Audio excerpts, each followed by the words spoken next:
It's your boy, Pastor Mike, with the 11th hour, and where we talk about youth, family, and community.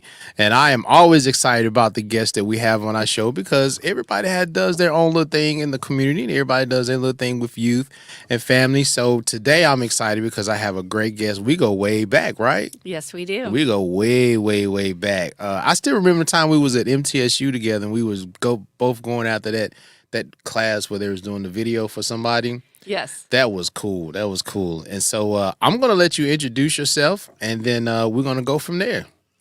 Hi, I'm Jolene Radnoti, and I am the Executive Director for Read to Succeed, a nonprofit here in Rutherford County. Okay, now that's an interesting last name.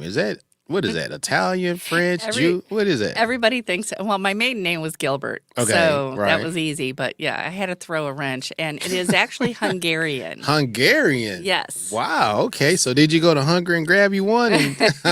No, I grabbed one in Chicago. Wow. So, yeah. So Chicago, okay. The Gary girl, was in Chicago for work and grabbed one Right.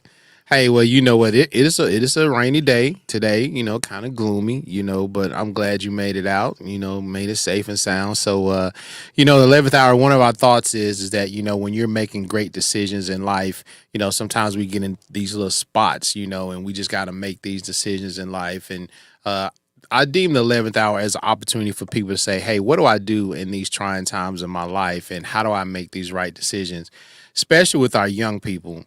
Our young people got a lot of decisions to make. Kind of not like when we was growing up. Our biggest decision was, do we drink out of the water hose, or do we go, or do we take the challenge of going in the house and getting beat up by our parents? So it's different. So everybody's challenges are different. Even with our families, especially with parenting. With the education and getting our kids excited about school, because everybody thinks school is useless nowadays. And then in the community, and you do such a great job in the community with what you guys do. And we're going to talk about that today a little bit. So I'm glad you stopped by. So Read to Succeed, tell us a little bit about it. Well, Read to Succeed is a literacy initiative. Okay. It started in 2003. Paul Vaughn, he is formerly with the Jennings Rebecca Jones Foundation. He has since passed. But Paul Vaughn knew that there was a deficit in our community with literacy, with the children, even though they're going to school and everything. So he pulled a bunch of people like Dr. Linda Gilbert, Ronnie Shaw, Lee Remick, a lot of folks from our community, the Shacklets, and they all came together and they came up with this initiative to have enrichments beyond the classroom with literacy and help focus and help our parents that are struggling, help them help their children with literacy. So Read to Succeed was born 2003. Ronnie Shaw ran it from her home in her. I remember Miss Shaw. Yes, so she ran it from her home. Okay. And then from there it grew. They used AmeriCorps Vistas as, helpers. And then they started doing events like Reading in the Schools Day. A lot of people don't know. They think it's just a school-wide thing. It is a Read to Succeed event we do every year. They started, just after-school tutoring over off of Bridge Avenue, where we used to have the Franklin housing Heights? section. Yeah. Yes. And so we had a facility there, and we would do tutoring after school and just literacy activities with the kids. The more that we could, give them enrichments. It just kept growing, and then they saw, hey, wait a minute. Johnny's going home, and Johnny's doing better with reading. But when he needs help, and he's going to his mom or his dad, they cannot read with them. So, that cycle is going to continue. Right. So they started the adult tutoring program. Okay. First focus was on children and families. And then they were like, okay, we need to help the parents. So then we could break that cycle. And then tutoring came about. So they started doing tutoring, one-on-one adult education. Now it's called the High Set. It's not GED anymore, but they help folks obtain their High Set. We partner with Rutherford County Adult Ed. We would get the folks ready, and then when they were ready for their test, we would, communicate that and get things going. And then from there, what else did we notice? An influx of our English as second language learners. We had a lot of folks in our community that couldn't communicate with their coworkers, with their children, with the schools, and so they started teaching ESL. About that time, a little before, Lisa Mitchell became the executive director, Remember Lisa? and they were over at the First Baptist Church on Spring and Main Street over Right. there, Right. and they were up there for a while. But you needed to know how to read to find the room there that they Yeah, were yeah, right. located, and so Lisa was with them for 7 years, helped grow the program even more, and then 5.5, almost 6 years ago, I came on board, and we're just continuing to grow. Right now, even before COVID, but right now we have 426 ESL learners, Wow. and we have a waiting list of about 100 more.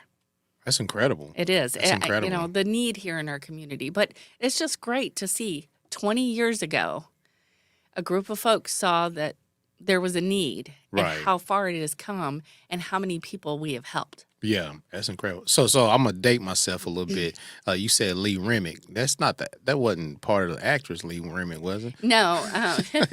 She's not part of that bloodline, is she? I'm No, just no, curious. no. That's just an odd name. You know, you just don't hear that name every day. You know. No, she is a writer, does like stuff with the VIP, was with the Post and other things. So Okay. she was a part of that community that helped get us started, and actually, I think did a little bit with Ronnie Shaw. Okay. Now is that now he's the same Paul Vaughn that does the pictures? No. So Paul Vaughn was the Jennings Rebecca Jones Foundation. Okay. He was married to a Jennings and Rebecca Jones wife. I got you. Yes. I got And you. so he started running the foundation. And when he saw this deficit, that's when he was like, we need to do something. And That's incredible. Dr. Gilbert was, integral for that. I mean, she called Read to Succeed one of her babies. So. Right, man. And I miss her so much. I do too. I miss her so much. Okay, so tell us, in your position, what is it that you're trying to accomplish in the position that you're in with Read to Succeed? Really, a more literate society. Okay. I mean, I don't care who you are, what color you are, what religion, what sexual orientation. Illiteracy knows no bias. Right. We want a level playing field for everyone. But how do you do that? So that's our goal. We are trying to give as much as we can to the adults so we can change their lives and they can help their children. And then we're doing as much as we can in the schools, getting books out in the hands, hearts, and minds of the kids. So they find that level of reading and they can grow from there and it can be nurtured. If the parents can help them nurture it, then there's no limit of what Right. these kids can do. So when you're encountering kids who are struggling with reading, what are some of the things that you guys may use to help bring excitement about reading? Because I'm not a big reader either, but I have to force myself to read. So I do it anyway. But I mean, I'll take this knife out of my chest right now. I'm just gonna be honest. Like, Les Brown is one of my favorite. I love to listen to Les Brown, and one of the things he talks about, and a lot of those successful guys talk about reading. Read. Mm-hmm. So I took up on the challenge to try to read at least one book a month. I try to. And I've been doing pretty good, but I have to literally force myself because I'm not a great reader, not, unless the book is just really exciting. So, if it's a challenge for me, I mean, with the young people, it has to be a challenge for them too. So what are some of the things you guys do to bring that excitement about reading? Well, we do like for our pre-K and our family literacy. Like last night, we had a family literacy night over at Mitchell Nielsen. Okay. We not only get the book and do stuff to get them excited around the book. We have some literacy activities based on the book, and we have a meal for the family. We make it the whole family, but our thing is we cannot limit and tell them what they need to read. We need to let them find what they want to read and find that love of reading. Okay. But that's not going to happen if I give the kids today Little House on the Prairie. Man, no, yeah. You can't relate. Right. So right. we provide multiculturally relevant books where kids can see themselves. We want it to be mirrors and windows. Have you ever heard of that saying? Mirrors and windows? Mm-hmm. No, I haven't. um, a window to the outside world, but a mirror to reflect back, and you can see yourself in that book. Okay. So we want books to be mirrors and windows. We want them to see themselves. We want them to be, learn things that there's everything possible outside in that world, but somebody like them can do that. It's not just, there's no limitation. And so we want the books to be fun, but we want them to see themselves in the books. So we Right. have culturally relevant high school and middle school book clubs, and they're student led, these discussions, and it's powerful, all because these books speak to them. Hmm. Again, if I handed you Little House on the Prairie, you'd be like, I don't think so. Right. So our goal is to give these books to the kids that will get them excited, show them activities, and their parents model for them and model how to read. Because, if you read in a monotone voice, that kid's going to be asleep. Yeah, the dry eye guy. Yeah. Yeah. Bueller. Yeah. Bueller. Bueller. But, Yeah. So ask them questions. What do you think is going to happen next? Let them know that they have, every opportunity to interject in that conversation when you're reading with them. So that's our goal, is to just get them excited around the text that they choose, Okay. and model for them and their parents, the best practices. And that reading every day really does count. It really does matter. And it really can grow a vocabulary, because the cell phones aren't growing a vocabulary. Yeah, no, they're not growing. Mm-mm. No, they're not. Mm-mm. Well, they are, but Well, it ain't yeah, the kind it's of not- vocabulary. Exactly. It ain't the vocabulary we want to be growing in them. Exactly. So, what are the challenges you see? Because you mentioned it very briefly when you were saying when Lisa was over at the church and you had to know how to read to get there. Like, can you talk about that? Like, I know we all know there's challenges when you don't know how to read, but can you go a little more deeper about some of the challenges that people face when they just don't know how to read, period? Like, what do they face? What do they deal with? And whether it's the shame or the guilt or I'm not, those types of things that you may deal with when you don't know how to read. Well, you think about it, especially if you have children. You don't want your child to know that you can't do something. Right. So they face embarrassment and, lack of self-worth, really. And they won't let their child know. So they just act like school isn't important, or reading isn't important.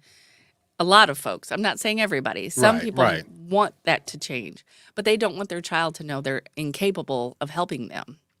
But we're seeing it's a lack of respect. You don't have freedom when you can't read, because you're relying on somebody else. We see it all the time, even English as second language learners, but not just English as second language learners.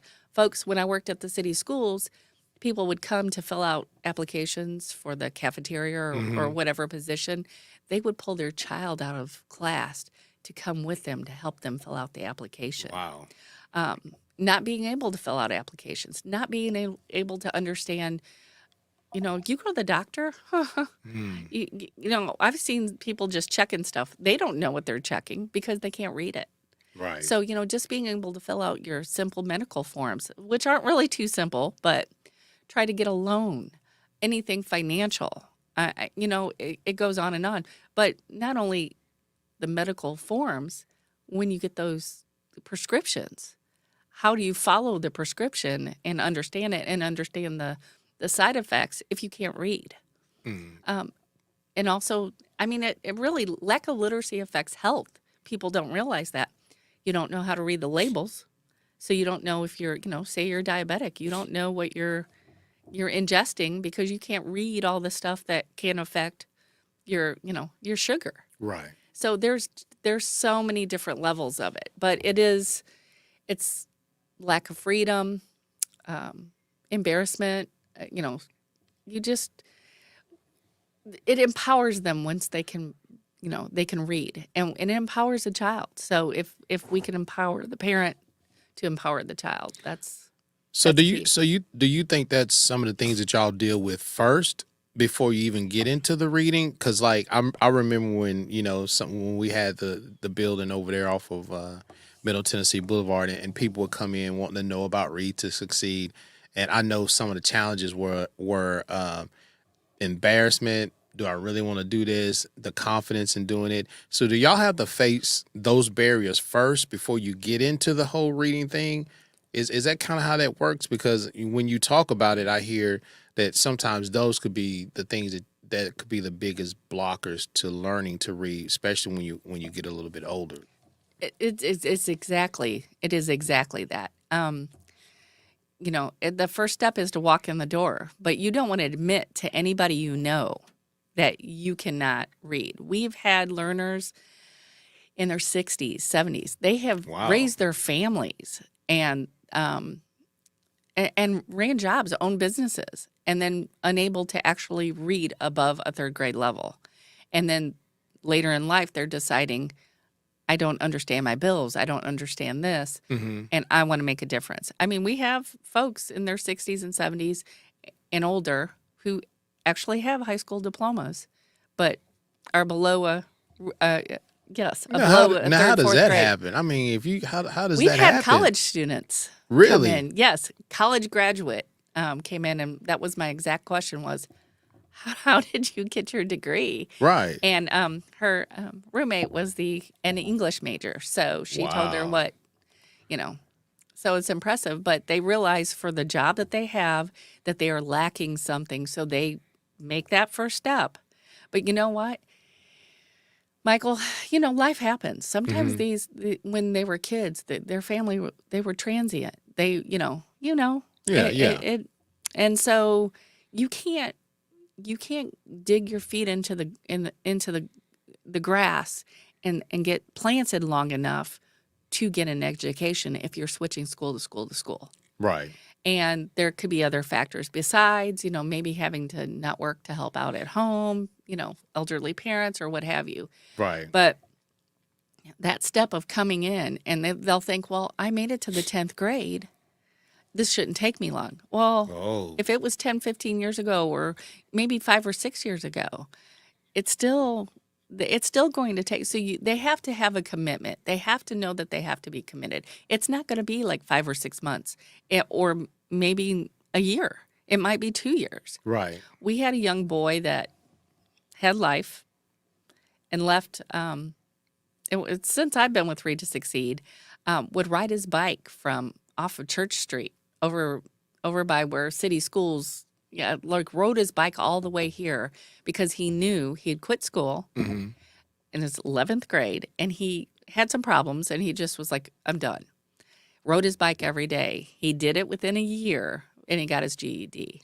But that was closer to when he got out. Right. But So it still took him a year. So right. imagine somebody that's out 5 or 6 or 7. It's going to take a little longer. But Right. you have to be committed, and that's another thing. The commitment. That's tough. So I want to hit 2 points Hmm. because you mentioned it, and I don't know your position because I love city schools too. Man, Yes. I love city schools. I did a lot of work in the city schools, and I've seen that.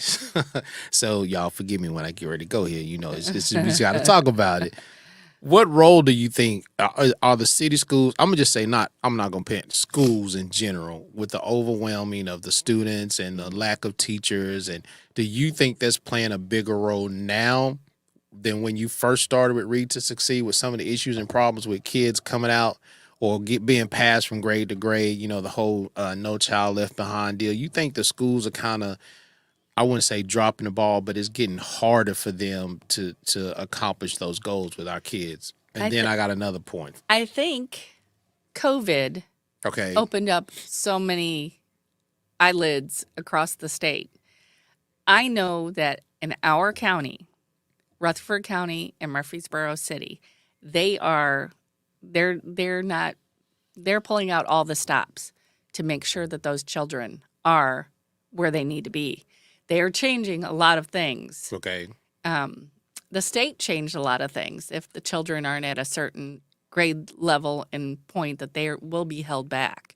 But you know, COVID did change a lot of things. So then they brought on tutoring for after school. They got grants and made sure that there was tutoring. They actually are working very hard because they knew what COVID would do. I mean, we have some kids in first grade that didn't really have the first 2 years of school, you know, pre-K or K, Right. because they were at home because of COVID. So they have lost all of that. But I do feel it is such a priority now that there's going to be a switch. Now, are you saying that COVID It hurt. unveil some stuff about the school, or did it say? Or are you saying it because the kids were in and out or didn't go that it set us back? So are you saying that It did set the it was a students back. setback, or it was the unveiling of actually what was Well, it could be a little of a both. little bit of both? It Okay, could be a all right. I little just bit- want to make sure. It I could just be a want to little make bit sure. of both, Okay, but okay. more so, you're in school one week and then you're out, or you were remote learning, and remote learning, they still saw gains on some kids, but it's some kids, not Yeah. every child. If the parent isn't equipped to help them at home, like during COVID, there was a setback for each of those, or parents had to work and they weren't even there, I mean, Right. that had to happen. Oh yeah, most definitely. Yeah. That was for sure. So what would bring? So this brings me to my other point: is what would bring a parent to a point to say, okay, this is enough. I've got to get help, because if I'm going to help my child be successful and I'm not able to read, what is the 11th hour point where they say, okay, I got to make something happen? What is that deciding factor when they finally get there and say, I've got to do something? I really think for them, it's when the school will tell them your child is struggling Okay. and they need extra help at home. And I think that's when that parent was like, I can't give it. So what do I do? But since COVID, our adult ABE, adult basic education, one-on-one numbers have dropped considerably. Yes, I don't know what that is. My goal is to reach out to all the churches, because we know 1 out of 6 adults are at or below a reading, writing, and third grade level across Wow. the United States. 1 out of 6. 1 out of 6. Yes. That's huge. It is. That's huge. And I know that a lot of folks are able to get to the Rutherford County Adult Ed, but you can only see them for tutoring if you want to obtain your high set. Okay. So if they just need help in an area, we might have somebody that just needs help to help their child, or they have specific literacy goals. We won't take somebody just because they want they have to have their high set, is what I mean. Okay. Any literacy goal, if somebody has a deficit, if they're at a job and they have a deficit and they need help to move forward, we can help them, improve their literacy skill, whatever literacy skill they need. If it's math, if it's science, if it's, that kind of, we can zone in on certain learning skills. But we've really seen a drop, and it's concerning to me. I'm like, do they not know we're out here? What do we do? And, you can advertise and put a billboard up, but if you can't read the billboard, Yeah, it doesn't matter. so it's word of mouth. So getting into the churches, talking to folks. We had a celebrity spelling bee, and one of the spellers, her sister came up to me and said, I can't read. Wow. And this event and watching my sister up there, I want to change my life. That's amazing. But it took her, Right. She's in her 40s. So think about that. Yeah. Sometimes there's just something you get to your last, you can't pay your bills. You can't understand your bills. You're about to be evicted. What do?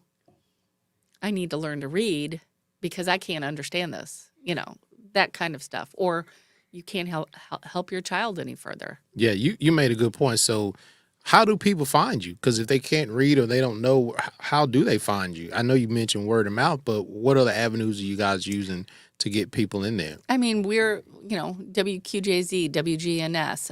I mean, we're posted, but again, if you're on Facebook or Twitter or whatever, if you can't read. Yeah. So it's just more of just being out and about in the community. When there's a community event, we are there. Okay.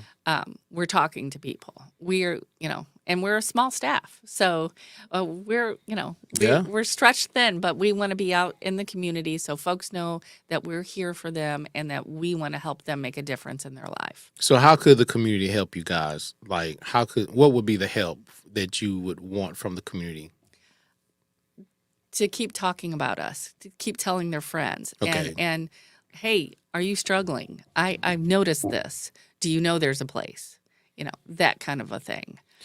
That's a good point. I mean, okay, now you said that. I mean, you said it, but it's kind of like dealing with people who may have depression or anger issues.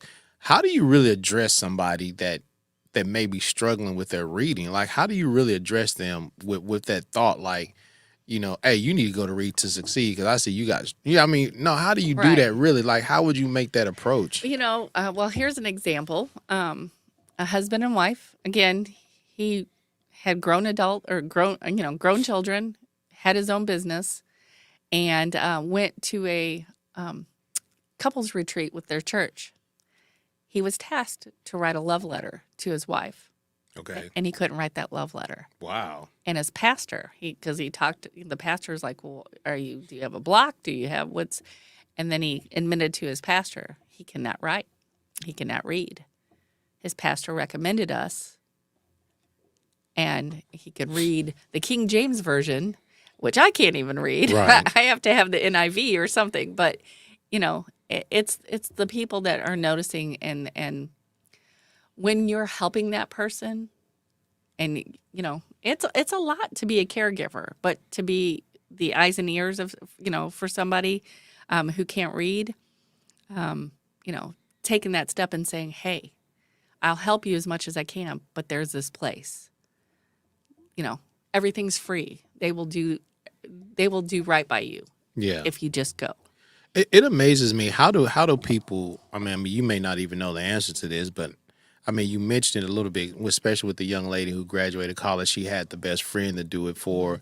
But I mean, how do you survive when you can't read? You don't know directions. You can't read. How do people really just get through life? Or are they just going by chance or by just luck? Or they're just asking people, strangers, hey, what is this? And they're playing those things off. It has to be a struggle, right? It has to be. And it has to be burdensome on them in some type of way, right? It is. But you know what? I never want to hear the word stupid.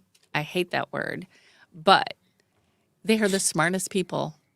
People that are struggling with literacy are actually the smartest people you'll ever meet because they have figured out how to get around being unable to read. Mm-hmm. Yes, they'll ask questions, but like I asked, again, I ask adults these questions, and I know, probably the staff always thought I was crazy, but I'm like, at a third grade level, how are you able to get gas? Because you have to have a PhD sometimes at the gas station. Yeah, you do. You've got to press this and this and this. How, if you don't understand the prompts?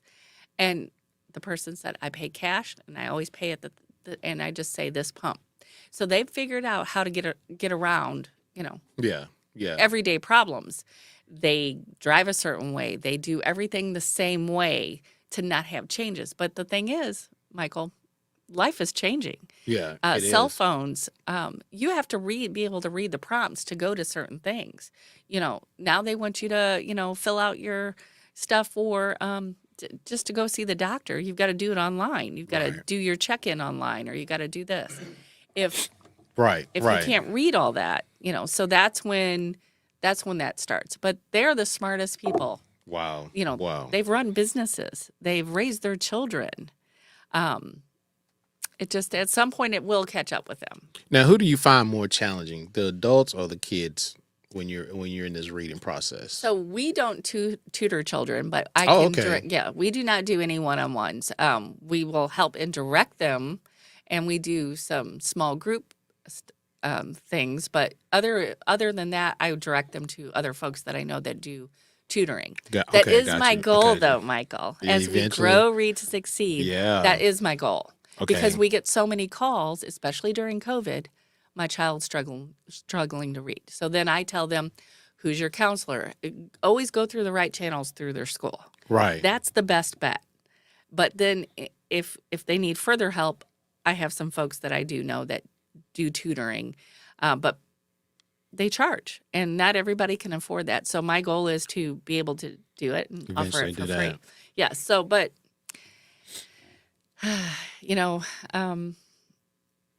I don't know. It's a challenge. Adults come to us and we have to do an intake, and so they have to sit and answer questions and fill out some things and try to do recognition. And that's a hard thing to sit in front of a stranger. We Right. do the best we can to make them at ease, but I'm telling you, they're some of the smartest people you'll ever meet I'm sure they are. struggle with literacy. I'm sure they are because, like you said, there's got to be things that they have to do that nobody else is doing.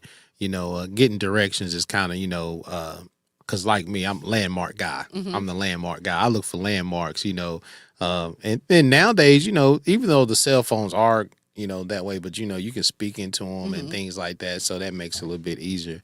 So let me ask you a couple of questions here. One of the things I Sure. want to know is what is it that I knew you've talked about it. You've talked about it a couple of times. You briefly go through it, but what is it that you absolutely love about doing what you do?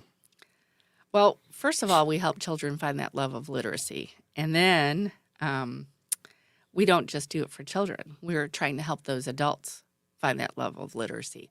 When that happens and we give them the tools to be successful, then they can further help their families and then change the whole trajectory.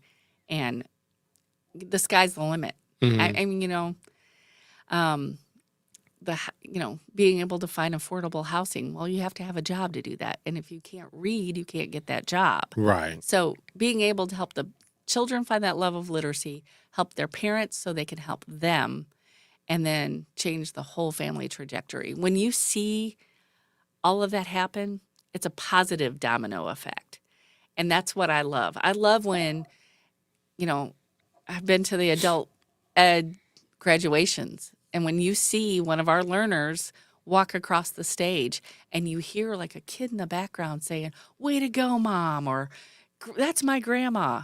Oh, you know, and how inspirational that is for the children Right. to see that parent.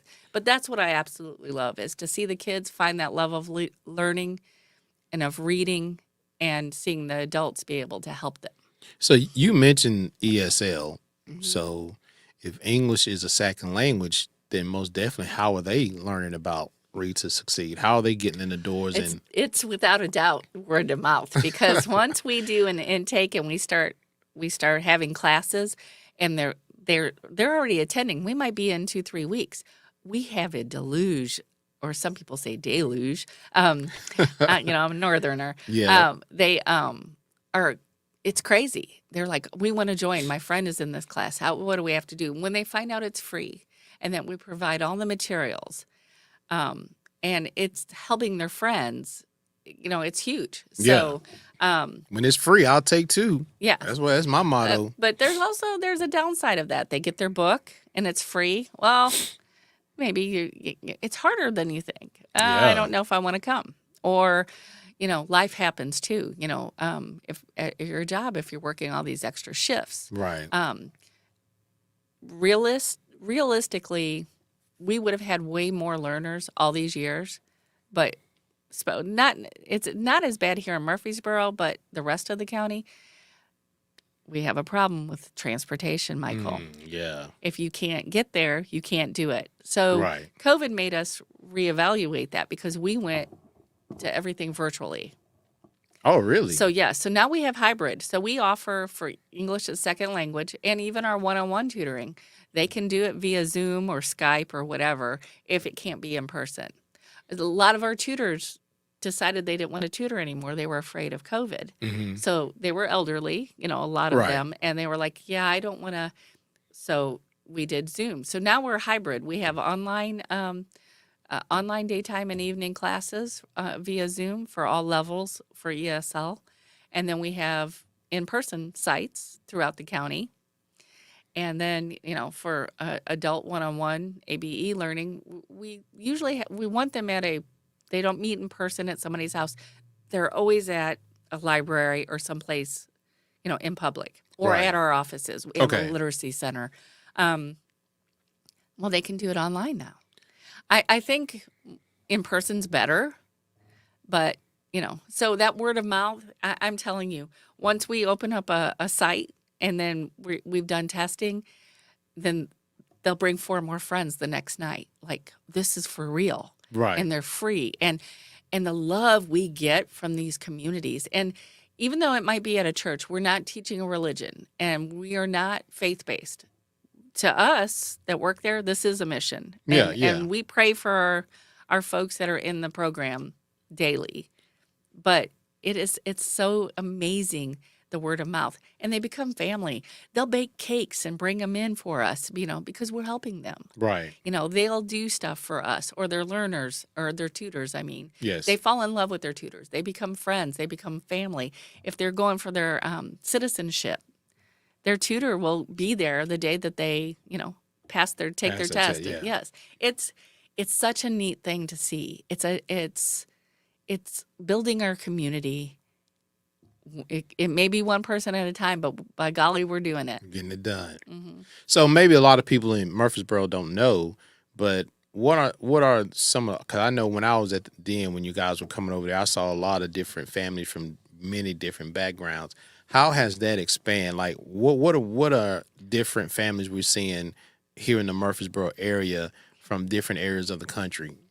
Well, we have 26 different languages that we are currently enrolled in our English as Second Language program, or some people call it ELL. I think any language other than your Right. your original language is a second language, so it's not being presumptuous. But some people like ELL. But we are seeing a huge influx from Venezuela. Really? Okay. And here's the thing. These are doctors, lawyers, physicists, and they are struggling finding a job.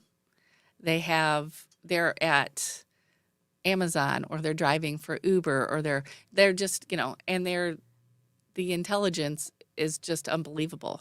And then we also see, like, maybe from Colombia and some other areas of Mexico, and they're coming in and they haven't gone to school at all. So how do you teach somebody that has no education whatsoever? So those are challenges that we are seeing. They may have gone to second, third grade in their native language, and now they want to come to us to go all the way to get their citizenship, to do whatever. That's a huge challenge. But yes, Venezuela is probably our biggest influx right now. And there are some stories that when you ask them the questions, there are some stories that, we take for granted what we have here. Oh, of course. I know that. Yes, I know that. communist country, and what some of these folks are dealing with, and what they went through to get their kids here to safety and to help build a brighter future. Most definitely. And that's, I'll give you a really cool story. Zhao's hibachi. Have you ever been to Zhao's over by Sprouts? No, I haven't been there. Okay, so he calls himself Mark Zhao. He came here to America from China and high school, and he just couldn't do it. I mean, it was just culture shock for one, probably, and he quit. Worked different jobs, worked hard, but he knew he needed a diploma. So he reached out to Read to Succeed. We paired him with a tutor, and he then went on to Rutherford County Adult Ed for his final test to get his HiSET, and he now owns a very, very well-known restaurant that is doing great things. I mean, their food is amazing, but he opened his own business, and he's living the American dream. He came here, he struggled, he knew what he needed to do, he got his high school diploma, and then now he owns his own restaurant. And they've been in business before COVID and has made it all through COVID. So, Still going strong. yes. So to me, that's pretty powerful. So when somebody comes in to Read to Succeed and knowing that they need y'all's help, what is the perspective that you guys use to help them through this struggle or through this journey? Do you guys take on, because it's like each client is different, right? So do y'all, I know you mentioned a little bit, they have to do a form, a pre-form to fill out, and you guys kind of go from there, or how does that really work when you guys are trying to work with different families? So when they will reach out to us if they're wanting to be tutored, the adults want to take classes. They come in, we have to see them in person, and we just sit down with them and we talk. Ask them some questions. What are your struggles? What is your why? What can we do to help you to make this transition Okay. smoother? And then we do our intake and we let them know where they are and what is to be expected. And then we try to pair them with the tutor that will work. So, we have people on our waiting list. Even though we have tutors, we have people on our waiting list, and people are like, how is that possible? Well, if you can only tutor on, weekdays or weeknights or what have you, but I'm working, triple shifts and I can only be tutored certain, so it's trying to get those hours and those times paired together. So that's sometimes our struggle, is making sure that the times required for each, the learner and the tutor, work together. Okay. Now, I know you guys do a lot of great work, and I've been a part of it. One of the things that you mentioned was that, when you bring in families from different countries or different areas of the world, and they're all in there together and they're trying to learn how to read, how it all becomes a family because they all have the same struggle and they're all trying to learn how to read. And the beautiful thing that I saw was that, especially when I was a part of it, is that, like you mentioned, like during the holidays or during certain times, I mean, everybody just brought food. And, you got a taste of the world. I was able to taste food from everywhere. And it was a beautiful thing. And I could see that, even when they were struggling with the reading, you guys were there encouraging, just empowering them and just loving on them and just telling them don't give up. This is not an easy process, and just the way that you guys operated. So I'm telling you, man, Read to Succeed, you guys are doing such great work. But I do have a question, like culturally, where do you see the biggest struggles or the biggest challenges culturally? Is there one culture that may be dealing with that more than another one, or where do you see it really starting to unfold where we having more, or you're seeing more people not learning to read? Well, now see, I left a school system, and when I left the school system, I knew where the deficit was. Okay. What areas. They were male African American children, like 3rd through 5th grade. Now that was 5-6 years ago. I don't know how that It has probably ain't changed. changed. We But could find out, most definitely. yes, but why is that? That's a good question. Why? Yeah. Why is it, males? Is it, because of the lack of interest at home? Because I know our schools are really doing everything, and they're focusing on that. They're focusing on the groups that are struggling to figure out the why. But for us, it's everywhere. We're not seeing a specific. I mean, English as second language. We're getting tons of folks. I would say, folks from Guatemala have almost zero education when they come to us. Mhm. Here it's just folks that have been, and it's not just a culture. It's folks that have had life happen, and their parents have had them all over. It's not just a specific, Okay. culture, but I say we're seeing more male, in just adult basic English, more males struggling with literacy. But in English as second language, we're seeing more females because the males are at a job, most of them, Right. and they are, submerged a little more into the English language. So I would say we see more females for English as second language. Now, do you think there's a connection to that? I mean, if you're seeing more males and females, do you think there's a connection in education for that why it's more us than females, maybe? You think? I don't know. I don't know, Because we just don't want to do it, or? Well, I mean, but if you're working, you are around English, Right. and the wives are at home with their kids, or it depends on their religion and what True. So, but we know this: for a child to succeed, the mother is the biggest indicator of that child's success later in life. So their education level is the biggest indicator because who's the nurse? Right. Who's the first, So if that mom is not reading and snuggling and nurturing and spending that time with them, that's where that deficit's going to start. And man, we could talk about that all day long. Just the whole fact of what that role looks like when the mom does that or when she doesn't do it, or even when the dad doesn't do it, because just because he's there doesn't mean he's there. And so it's just that whole dynamic. And so, yeah, you're right. It starts at home. Like if it's not being fed at home, then Right. you can't rely upon the schools to do everything, for the reading. So, man, I'm glad you guys are doing so much great work in the community. There's something that Dr. Gilbert used to say. She was one of my mentors. And when I went to leave city schools, and she's like, oh, we're going to figure it out. You're staying. And then she's like, where are you going? And I said, I've been offered a position with Read to Succeed. She said, oh, no, my baby needs to go take care of my baby. But she used to say, kids being fed and a safe place and learning, that it's so hard to get the kids and have them well for 5 days a week and then send them home to get sick again. Does that make sense? Yes, most definitely. So we know that there are struggles at home. So the best place to have them, the kids for a lot of life, and which was hard during COVID, they were at home with maybe their abuser, or they were at home with the lack of love and affection that they get at school. Right. But we need to focus on these kids. But in order to do that, we also need to help those parents. Exactly. It needs to be not just the whole child. It needs to be and not just the whole adult. It needs to be the whole family. Right. Well, and that's what we talk about. It has to be a family thing. There's some things where, we just geared towards the youth.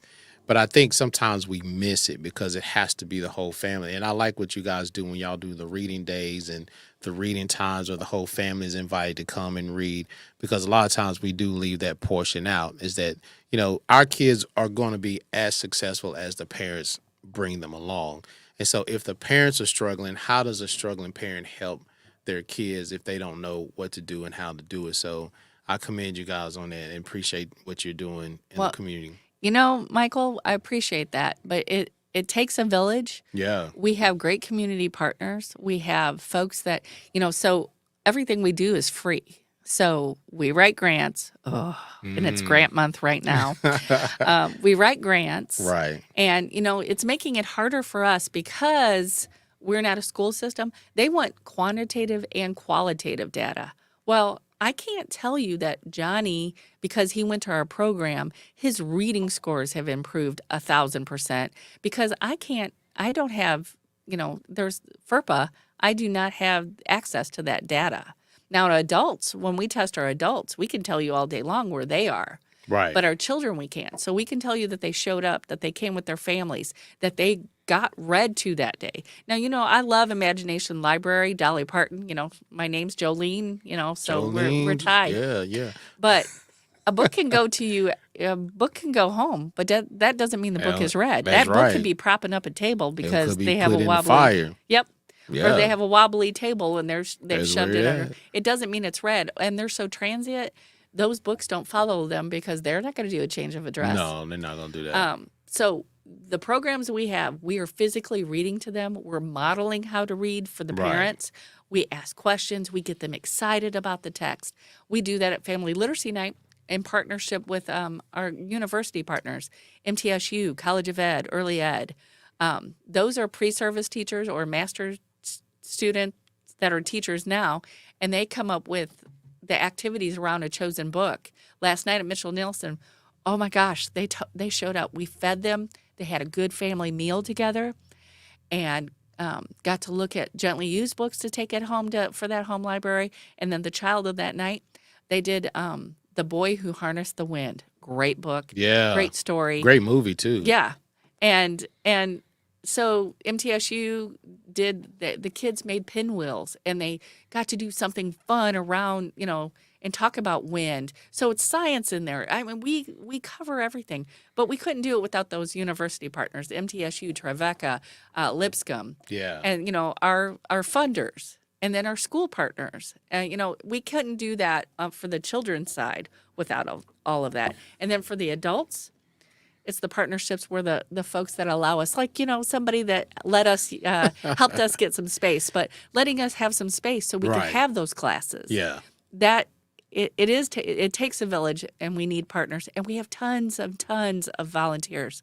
They are the heroes. They are there giving of their time, which has changed as well. Since COVID, people don't want to volunteer as much. They don't want to give of their time as much. I don't know what that switch is, and I hope the switch comes back. But we've had folks that we've trained to be tutors, and then they've tutored a couple times. And they're like, yeah, no, it's not for me. Hey, welcome to this generation. That's what they doing now. They work for 3 days and be like, I just want my check and I'm out. Yeah. So times have Yeah. changed. Yeah. And you guys are doing such a great job. Okay, now we're going to play fast track. You ready? Okay. We're going to go through these questions as quickly as Okay. possible. Don't really think about them. Just let them kind of pop off the top of your head, because when Okay. you think about them, they get too long. So I appreciate Jolene being here from Read to Succeed. So tell me, who do you look up to for inspiration and mentorship? Okay. Now, my mother and father, obviously, they have been gone for quite a while, but they were my first. Okay. Dr. Linda Gilbert, really, when I took this job, she helped me write my first grant. She was there for me and supported me. And Greg Lyles. Mr. Greg Lyles. Oh, Greg, yeah. I worked for city schools, and I started at Scales Elementary, and then I was in HR at central office, and then special ed, which I loved. And then Greg kind of poached me for family and community outreach, and my eyes really got opened up more so. I saw the kids and saw how Right. they were struggling, and their parents struggling to fill out forms, and Right. that was on my heart. But then Greg got me out in the community more, and I fell in love even more so with our community. Cool. So he's retired, but we still talk Still kicking it. almost every other day or so. So yeah. Still kicking it. Okay, what is the most important risk you took in life and why? Most important risk I took. A leap of faith working in the school systems, Okay. because I do not have a degree. Wow. Okay. No, I have classes, but not a degree. Gotcha. So think about that. Yeah. I've worked all through school systems. I taught a computer lab in Knox County, had to go through all these classes to be able to do that, and did all that, and then here just fully submerged. But the biggest risk is to put myself out there when that's the question I get asked. Oh, It's that's crazy. It's hard. How do you stay motivated despite conflicts and obstacles? Well, it's honestly through the village that we have. Okay. Friendships through the nonprofit, Boys and Girls Club, Nourish, a bunch of us that run nonprofits keep filling each other up. That's cool. What is the most memorable lesson you've learned from your mentors? It's bigger than yourself. Bigger than yourself. Is there anything you wish you knew before you stepped into your role? I wish I knew how heartbreaking it is sometimes to see somebody almost there and then give it up. Give it up. I wish I would have. That's the part. It hurts my heart sometimes, because you can see that they just need to stick with it, and they give up. At the last minute, Mm-hmm. the 11th hour, they give up. Okay, one thing you would like people to know about Read to Succeed. We do it because we love the folks in our community, and we don't ask you if you're here legally, if you have any aversions to people, or not people, but aversions to things. We don't care. We just want to help you. And that is the one thing I love about us, is our goal is just to make sure that once you're done with us, you have the ability to make a difference in your life. Okay, your favorite scripture. Jeremiah 29:11, because if you don't have hope, Right, You know? right. that's if I didn't have hope, and my hope is to see our community get changed through literacy. Right. So one last thing you want to leave with the people. Okay. Now I did write this down. You wrote that because, down? Yes. Okay. So I'm gonna let you read because it. I wanted to get that out. Okay. And if I have, because I am older, Michael, I need glasses here. 1 out of 6 adults are at or below a third grade reading, writing, and math level. Of the 1 out of 6, 72% of their children are more likely to be the next 1 out of 6. We need to stop the cycle of the family and focus on the whole family. If you know of someone who struggles with literacy, it costs them nothing to contact Read to Succeed. It costs them nothing to go through the program. But if they are focused and determined, the payback will be priceless. Man, that's nice. That's nice. Jolene with Read to Succeed, y'all. Thank you. Great job. I appreciate what you're doing, and literacy is huge. And so, sometimes those that know how to read, we take that for granted. Because as you know, most of us, not all of us, but most of us have seen young people struggle with reading, and it's hard. And so I wouldn't take that for granted. I'm grateful I can read, and that was done. And I thank you guys for what y'all are doing. So make sure y'all check out Read to Succeed. If you know somebody that needs some help, make sure y'all lead them that way. Take them down that road, grab them by the hand, get them to Read to Succeed, get a great meal. Yeah, And you're going to get loved on, you're going to get supported, and they're going to be there for you. Hey, this your boy, Pastor Mike. This is the 11th hour. Hey, always check us out on our website, which is the Nicholas Foundation Borough, which we got that scholarship that's up. Hey, man, you got to the 31st to get in there and get that $500 if you're trying to go to school, because we want to help also with the literacy by sending our kids and getting their education on. So it's your boy, Pastor Mike, a.k.a. 90s number 5. Thank you guys for listening to 11th hour, and I'm out. Peace. Thank you. Oh, that was horrible.